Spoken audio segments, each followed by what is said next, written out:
langsung diturunkan sebagai starter. Ini yang menarik dari seorang Sintayong. Yes. Bahwa Sintayong meskipun adalah pemainnya baru bergabung, pemainnya sebenarnya tidak terlalu. Hasil drawing Asian Cup 2024, Timnas Indonesia bergabung di grup B, lagi-lagi bertemu Vietnam dan Filipina.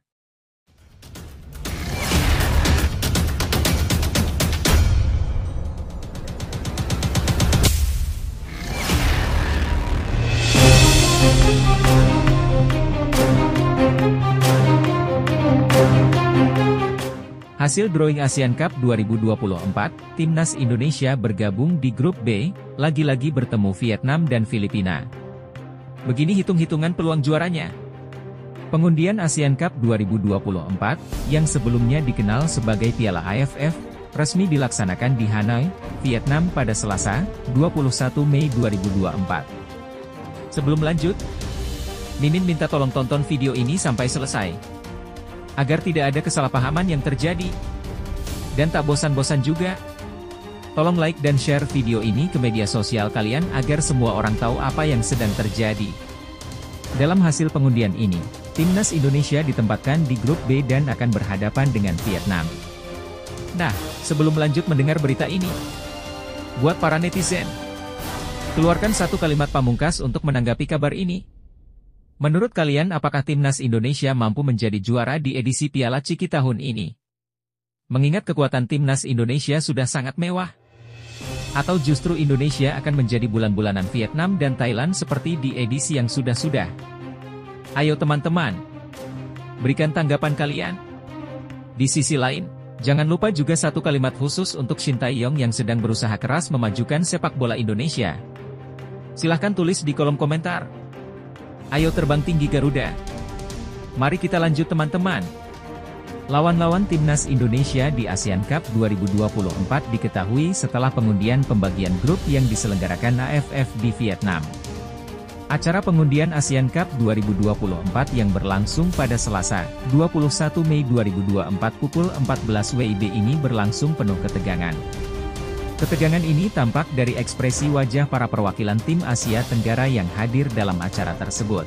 Ada 9 negara yang dipastikan ikut dalam pengundian hari ini, Selasa, 21 Mei 2024. Kesembilan negara tersebut adalah Indonesia, Thailand, Vietnam, Singapura, Malaysia, Filipina, Kamboja, dan Laos.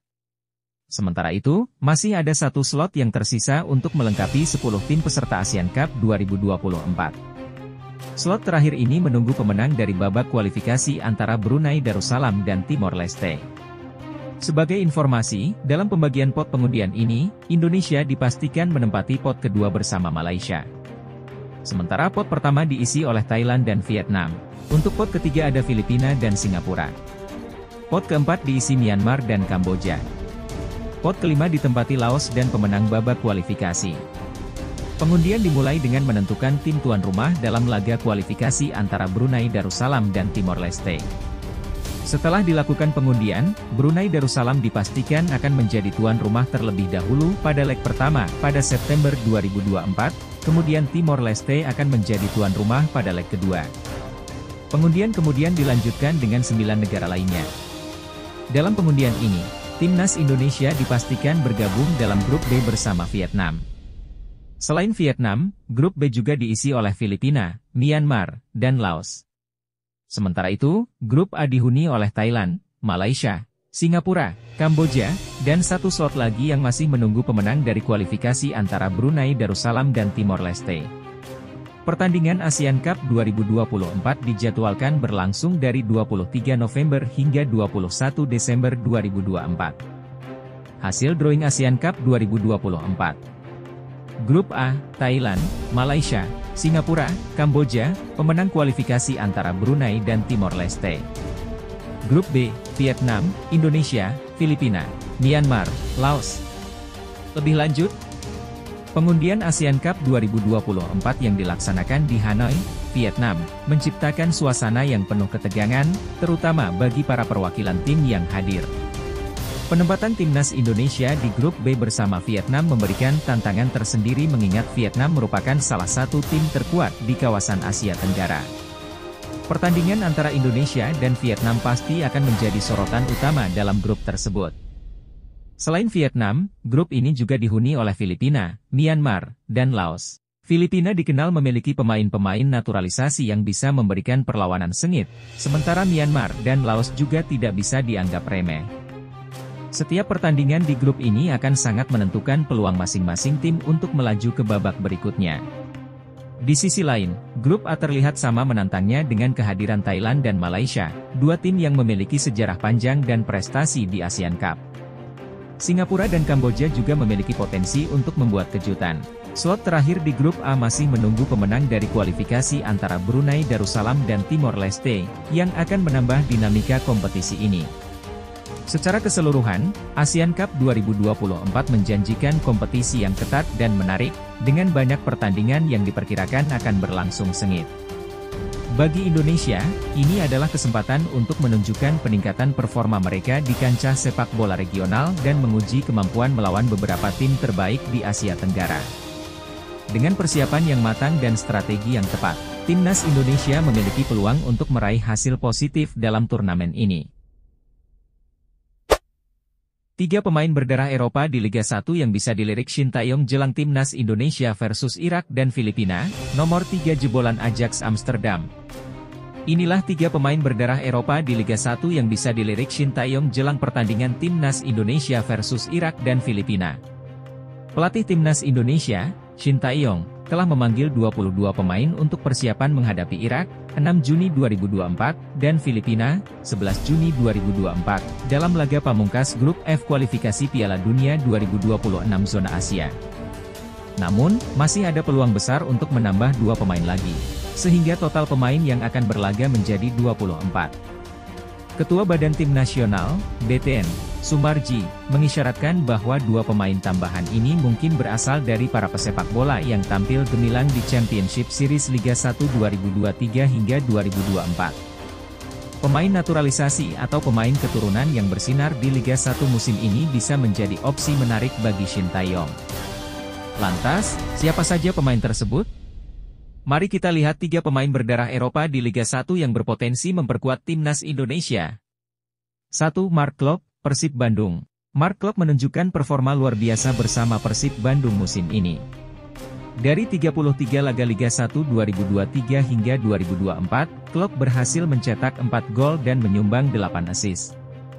Berkat kontribusi signifikan dari gelandang berdarah Belanda ini, Persib Bandung berhasil melaju ke final Liga 1 2023 hingga 2024. Mereka akan berhadapan dengan Madura United pada 26 dan 31 Mei 2024.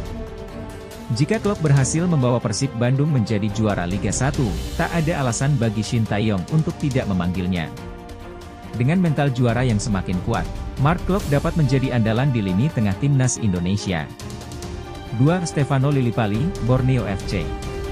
Stefano Lillipali tampil spektakuler bersama Borneo FC di Liga 1 2023 hingga 2024. Dari 33 pertandingan, gelandang berdarah Belanda Indonesia ini mencetak 11 gol dan memberikan 17 assist, menjadikannya pemain dengan assist terbanyak di Liga 1 musim ini.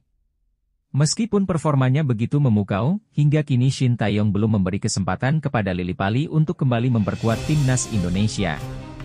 Namun, dengan statistik gemilang yang dimilikinya, Lillipali layak mendapat perhatian khusus dari pelatih Timnas. 3. Ezra Walian, Persib Bandung. Di puncak daftar, ada Ezra Walian, jebolan Akademi Ajax Amsterdam. Setelah membela Timnas Indonesia di Piala AFF 2020, Ezra belum pernah lagi dipanggil oleh Shin Tae-yong. Ezra dikenal sebagai pemain serba bisa, mampu berperan sebagai penyerang, winger, gelandang, hingga wingback. Dengan fleksibilitasnya di lapangan dan performa impresif bersama Persib Bandung, Ezra Walian merupakan kandidat kuat yang bisa memberikan dimensi baru bagi skuad Garuda. Inilah saatnya bagi Shin Tae-yong untuk melirik talenta-talenta berdarah Eropa di Liga 1 dan memberikan mereka kesempatan menunjukkan kemampuan mereka di kancah internasional. Dengan tambahan kekuatan baru, Timnas Indonesia siap berjuang habis-habisan melawan Irak dan Filipina. Lebih lanjut, inilah saatnya Shin Tae-yong melirik 3 pemain berdarah Eropa di Liga 1 yang bersinar terang. Mark Klok dari Persib Bandung, dengan 4 gol dan 8 assist, adalah kunci kesuksesan timnya menuju final. Stefano Lillipali dari Borneo FC, dengan 11 gol dan 17 assist, adalah playmaker yang tak terbendung. Ezra Walian, jebolan Ajax Amsterdam, menunjukkan fleksibilitas luar biasa dan siap memperkuat berbagai lini. Dengan tambahan mereka, timnas Indonesia akan lebih kuat dan siap menghadapi Irak dan Filipina. Jangan sia-siakan talenta hebat ini, mari dukung Garuda untuk meraih kemenangan. Segera gabung Barcelona, begini kebenaran Kelvin Verdong. Kelvin Verdong menolak kontrak baru di NEC Nijmegen. Pertanda gabung klub raksasa Eropa. Kelvin Verdong, calon bintang timnas Indonesia, membuat keputusan mengejutkan dengan menolak kontrak baru dari NEC Nijmegen. Apakah ini isyarat bahwa pesepak bola berusia 27 tahun ini akan bergabung dengan klub raksasa Eropa? Musim ini, Kelvin Verdong tampil gemilang bersama NEC Nijmegen. Dalam 33 pertandingan di Liga 1 Belanda 2023 hingga 2024, ia mencatatkan 2 gol dan 2 assist. Sebuah pencapaian luar biasa mengingat posisinya sebagai fullback kiri dan bek tengah. 2 gol dan 2 assist dari seorang pemain bertahan? Luar biasa. Kontribusinya yang signifikan membawa NEC Nijmegen finish di posisi ke-6 Liga 1 Belanda 2023 hingga 2024. Dengan finish di peringkat 6, NEC Nijmegen berhak tampil di babak play-off untuk memperebutkan satu tempat di Liga Konferensi Eropa 2023 hingga 2024. Sesuai jadwal, NEC Nijmegen akan berhadapan dengan Go Ahead Eagles di semifinal play-off pada Kamis, 23 Mei 2024. Jika berhasil menang, NEC Nijmegen akan tampil di final play-off melawan pemenang laga semifinal lainnya yang mempertemukan FC Utrecht dan Sparta Rotterdam pada Minggu, 26 Mei 2024. Meski ada peluang besar untuk tampil di kompetisi antar klub Eropa musim depan, Kelvin Verdong tetap teguh pada keputusannya untuk tidak memperpanjang kontraknya yang akan berakhir pada 30 Juni 2025. Menurut laporan dari media Belanda, The Telegraaf, Kelvin Verdong sudah bulat untuk meninggalkan NEC Nijmegen. Apakah ia akan hengkang pada bursa transfer musim panas 2024 atau Januari 2025, atau bahkan secara gratis per 1 Juli 2025? Semua masih mungkin.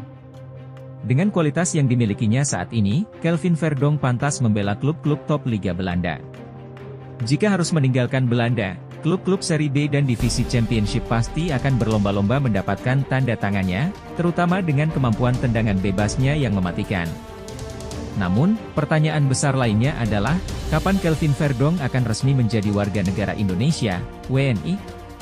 Berkas naturalisasinya baru sampai di DPR, jadi pengambilan sumpah kemungkinan baru akan dilakukan pada akhir Mei atau awal Juni 2024. Proses ini harus segera diselesaikan, mengingat dibutuhkan waktu untuk perpindahan federasi dari KNVB ke PSSI. Jadi, apakah kita akan melihat Kelvin Verdong membela timnas Indonesia saat menjamu Irak, 6 Juni 2024, dan Filipina, 11 Juni 2024? Mari kita tunggu dan saksikan bersama. Lebih lanjut, keputusan Kelvin Verdong untuk menolak kontrak baru di NEC Nijmegen adalah langkah yang menarik. Ini menunjukkan bahwa dia memiliki ambisi yang besar dalam karir sepak bolanya dan mungkin mencari tantangan baru di level yang lebih tinggi atau di luar negeri. Dengan kontribusinya yang signifikan bagi NEC Nijmegen musim ini, dia telah membuktikan potensinya sebagai pemain yang berkualitas. Kemungkinan bergabung dengan klub raksasa Eropa atau mencari tantangan baru di luar Belanda tampaknya menjadi langkah yang logis bagi karirnya yang sedang menanjak. Bagi timnas Indonesia, kehadiran Kelvin Verdong bisa menjadi tambahan berharga. Dia tidak hanya membawa pengalaman bermain di level yang tinggi, tetapi juga kualitas teknis dan taktis yang dapat memperkuat lini belakang tim. Prospek naturalisasi WNI Kelvin Verdong juga menjadi faktor penting, karena akan memberikan opsi lebih bagi pelatih timnas dalam membangun skuad yang kompetitif. Dengan catatan ini, pendekatan yang terkoordinasi dan proaktif dari PSSI dan pihak terkait dalam proses naturalisasi akan sangat diperlukan untuk memastikan Verdong dapat segera bergabung dengan timnas Indonesia dan memberikan kontribusi maksimal. Kabar bagus teman-teman. Tak diperpanjang ke MSK Deinze, mantan bintang Persebaya Marcelino Ferdinand tetap berkarir di Eropa. Mantan bintang Persebaya Surabaya, Marcelino Ferdinand, mengakhiri kontraknya dengan KMSK Deinze dengan api yang membara. Dilansir dari laman Transfermarkt, Deinze mengontraknya selama 1,5 tahun, tapi kiprahnya bersama klub Belgia itu sudah usai karena tak ada pertandingan lagi.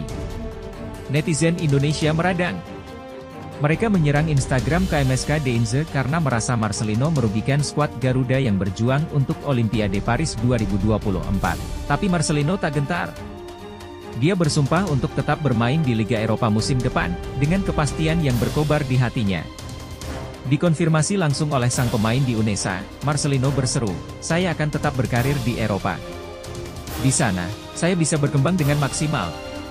Saat mengunjungi UNESA, Marcelino bertemu dengan Dekan Fik UNESA, menegaskan bahwa progresnya sejalan dengan karir profesionalnya. Dia mengungkapkan bahwa kunjungannya ke kampus adalah tanggung jawab sebagai mahasiswa Fik UNESA. Dan apalagi, Marcelino tidak hanya datang untuk tanggung jawab, tapi juga untuk bertemu rekan sejurusan secara langsung dengan semangat yang membara. "Demi teman-teman seangkatan di prodi kepelatihan, saya harus berjuang di Belgia bersama KMSK Deinze. Tapi sekarang, saya di sini untuk mereka," ujarnya penuh semangat. Lebih lanjut, bahwa Marcelino Ferdinand menunjukkan sikap yang patut diacungi jempol dalam mengelola karirnya. Meskipun menghadapi tantangan dengan berakhirnya kontraknya di KMSK Deinze, dia tetap berapi-api dan bertekad untuk tetap bermain di Liga Eropa. Sikapnya yang penuh semangat dan keyakinan menunjukkan bahwa dia memiliki visi yang jelas tentang masa depannya. Selain itu, kunjungannya ke UNESA sebagai tanggung jawab sebagai mahasiswa menunjukkan komitmen yang luar biasa terhadap pendidikannya. Hal ini menunjukkan bahwa dia memahami pentingnya pendidikan sebagai fondasi yang kuat dalam membangun masa depannya, baik sebagai atlet maupun sebagai individu.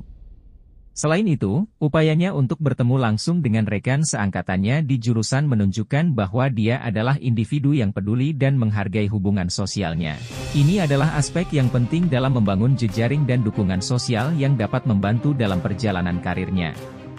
Secara keseluruhan, sikap Marcelino Ferdinand adalah contoh yang inspiratif bagi para pemain muda yang ingin mengejar karir di dunia olahraga. Keberanian, ketekunan, dan komitmen yang ditunjukkannya adalah kunci untuk mencapai kesuksesan dalam dunia olahraga dan kehidupan secara keseluruhan. Ramadan Sananta ungkap alasan Nathan Choeon tak ambil penalti di laga Timnas Indonesia U23 versus Korea Selatan U23. Begini pengakuan jujurnya.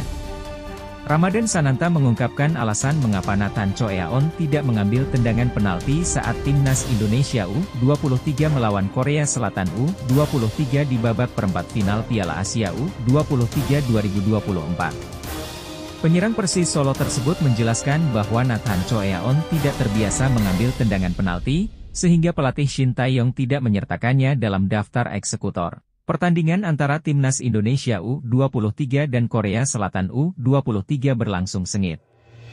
Setelah bermain selama 120 menit, skor tetap imbang 2-2. Gol-gol Timnas Indonesia U23 dicetak oleh Rafael Struijk pada menit ke-15 dan 45-3. Sementara itu, gol Korea Selatan U23 diperoleh melalui gol bunuh diri Komang Teguh pada menit ke-45 dan gol Jeng Sangbin pada menit ke-84. Karena skor imbang, pertandingan dilanjutkan dengan adu penalti. Mengingat ada pemain Korea Selatan U23, Lee Yang-jun, yang terkena kartu merah di waktu normal, jumlah penendang penalti yang diizinkan hanya 10 pemain. Dengan jumlah pemain Timnas Indonesia U23 yang masih lengkap 11 pemain, satu pemain harus dicoret. Secara mengejutkan, pelatih Shin Tae-yong mencoret Nathan Choeon dari daftar eksekutor penalti. Keputusan ini mengejutkan karena Nathan Choeon biasa menendang korner hingga tendangan bebas. Ramadan Sananta menjelaskan bahwa Nathan Choi tidak berani mengambil penalti karena tendangan 12 pasnya sering gagal. "Kita harus mengurangi satu orang karena ada pemain Korea Selatan yang mendapat kartu merah," pilihannya Nathan. Nathan dikeluarkan karena ia mengaku tidak siap.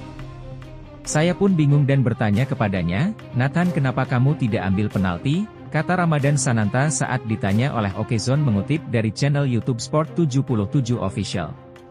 "Saya tidak pernah bagus saat ambil penalti," jawab Nathan Choi.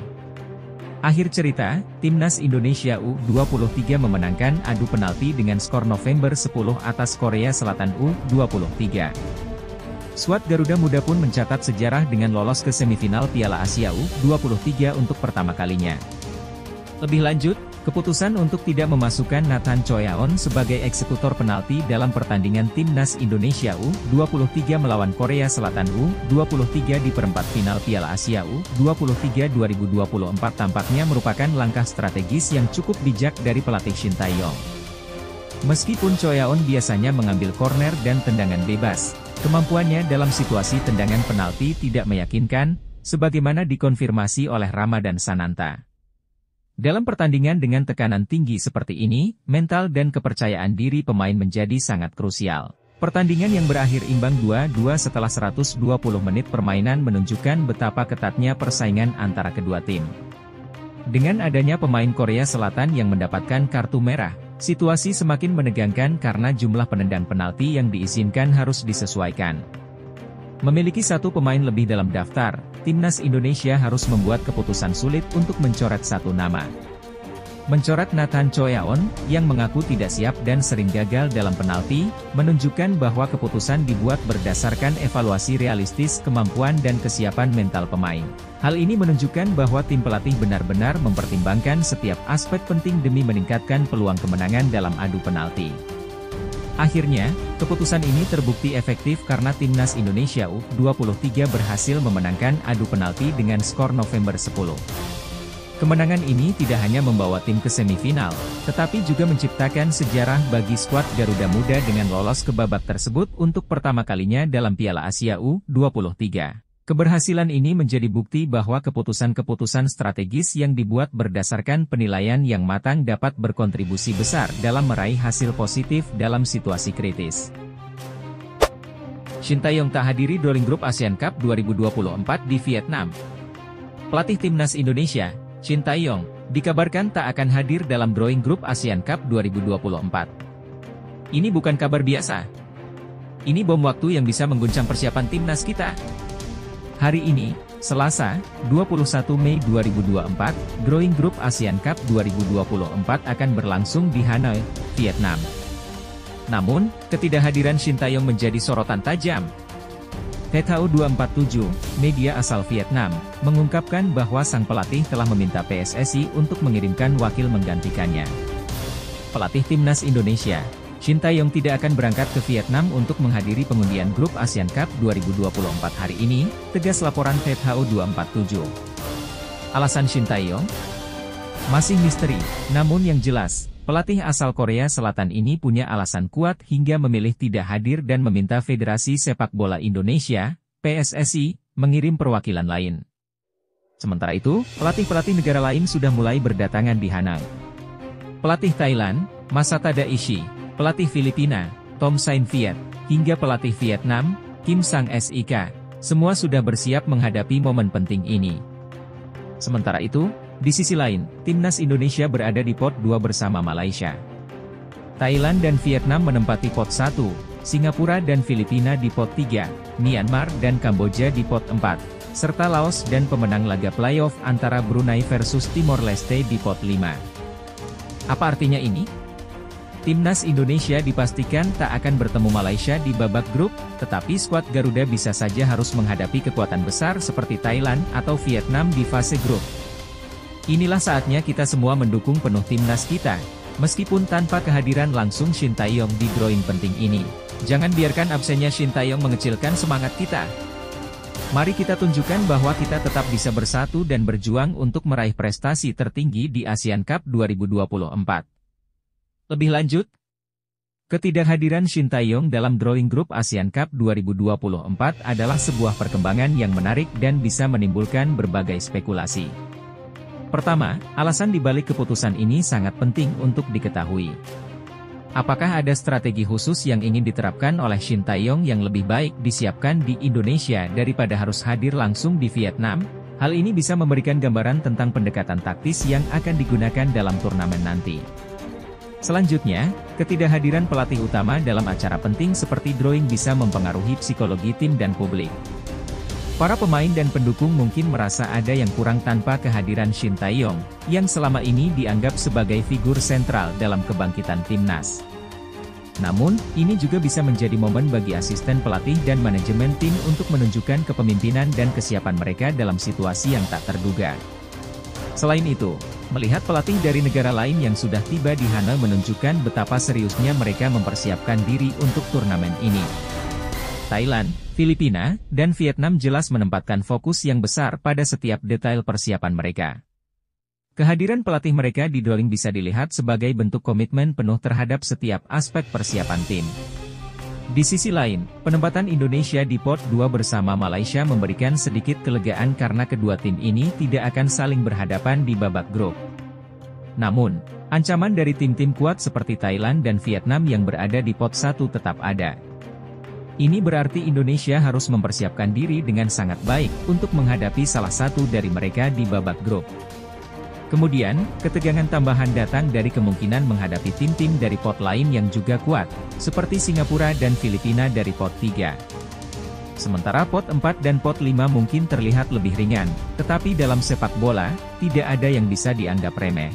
Ketidakhadiran Shin Tae-yong bisa juga dilihat sebagai keputusan yang didasarkan pada kepercayaan tinggi terhadap tim manajemen dan pemain. Jika PSSI mampu mengirimkan perwakilan yang kompeten dan tetap menjaga komunikasi serta strategi yang telah direncanakan, maka absennya Shin Tae-yong tidak akan menjadi masalah besar. Yang terpenting adalah bagaimana timnas Indonesia memanfaatkan situasi ini untuk memperkuat diri, baik dari segi mental maupun strategi.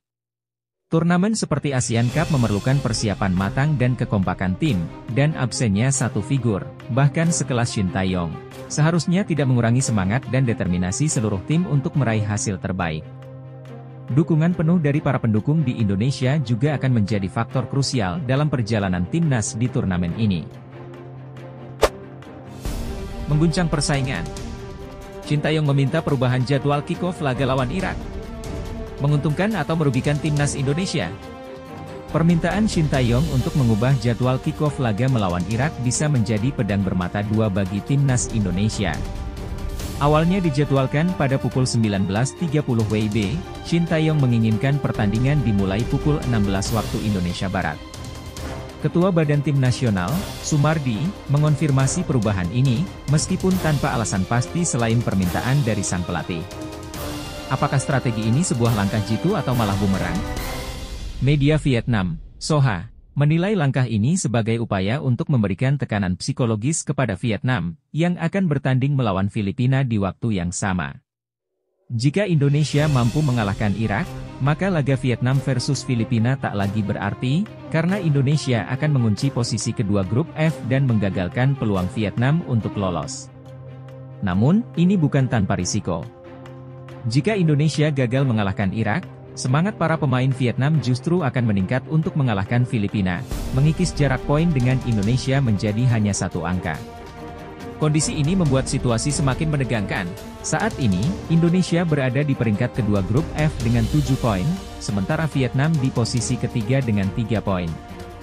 Apa yang terjadi pada 6 Juni mendatang di Stadion Utama Gelora Bung Karno bisa menentukan nasib kedua tim. Apakah perubahan jadwal ini akan membawa berkah atau malah petaka bagi timnas Indonesia? Hanya waktu yang akan menjawab. Lebih lanjut, permintaan Shin Tae-yong untuk mengubah jadwal kick-off pertandingan melawan Irak dari pukul 19.30 WIB ke pukul 16 WIB adalah langkah yang penuh risiko dan spekulasi. Di satu sisi, perubahan ini bisa memberikan keuntungan strategis bagi timnas Indonesia. Bermain lebih awal memungkinkan Indonesia untuk menyelesaikan pertandingan sebelum Vietnam turun ke lapangan melawan Filipina. Jika Indonesia berhasil mengalahkan Irak, mereka dapat menekan Vietnam secara psikologis, karena Vietnam akan bermain dengan beban tambahan mengetahui bahwa Indonesia sudah mengamankan posisi kedua di grup F. Namun, ada juga sisi negatif dari perubahan ini. Bermain di sore hari mungkin menghadirkan tantangan fisik tambahan bagi para pemain karena kondisi cuaca yang lebih panas dibandingkan malam hari. Kelelahan dan dehidrasi bisa menjadi faktor yang mempengaruhi performa tim. Selain itu, jika Indonesia gagal meraih kemenangan melawan Irak, Vietnam akan mendapatkan suntikan motivasi ekstra untuk mengalahkan Filipina demi memperpendek jarak poin dengan Indonesia. Secara teknis, tanpa alasan yang jelas untuk perubahan ini, permintaan Shin Tae-yong bisa dipandang sebagai perjudian yang berisiko tinggi. Keputusan ini menempatkan tim dalam situasi yang sangat genting, di mana kesalahan kecil bisa berdampak besar pada peluang lolos ke babak selanjutnya.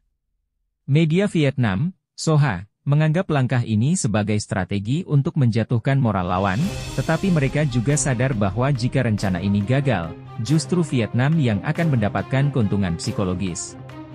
Dengan Indonesia saat ini berada di posisi kedua grup F dengan 7 poin, dan Vietnam di posisi ketiga dengan 3 poin, pertandingan pada 6 Juni mendatang di Stadion Utama Gelora Bung Karno akan sangat menentukan. Keberhasilan atau kegagalan strategi ini akan menjadi ujian nyata bagi kepemimpinan dan visi Shin Tae-yong dalam membawa timnas Indonesia melangkah lebih jauh dalam kualifikasi Piala Dunia 2026 zona Asia. Keberanian mengambil risiko ini, meski berpotensi membuahkan hasil manis, juga bisa menjadi bumerang yang merugikan timnas. Semua mata akan tertuju pada pertandingan tersebut, menunggu hasil dari keputusan kontroversial ini.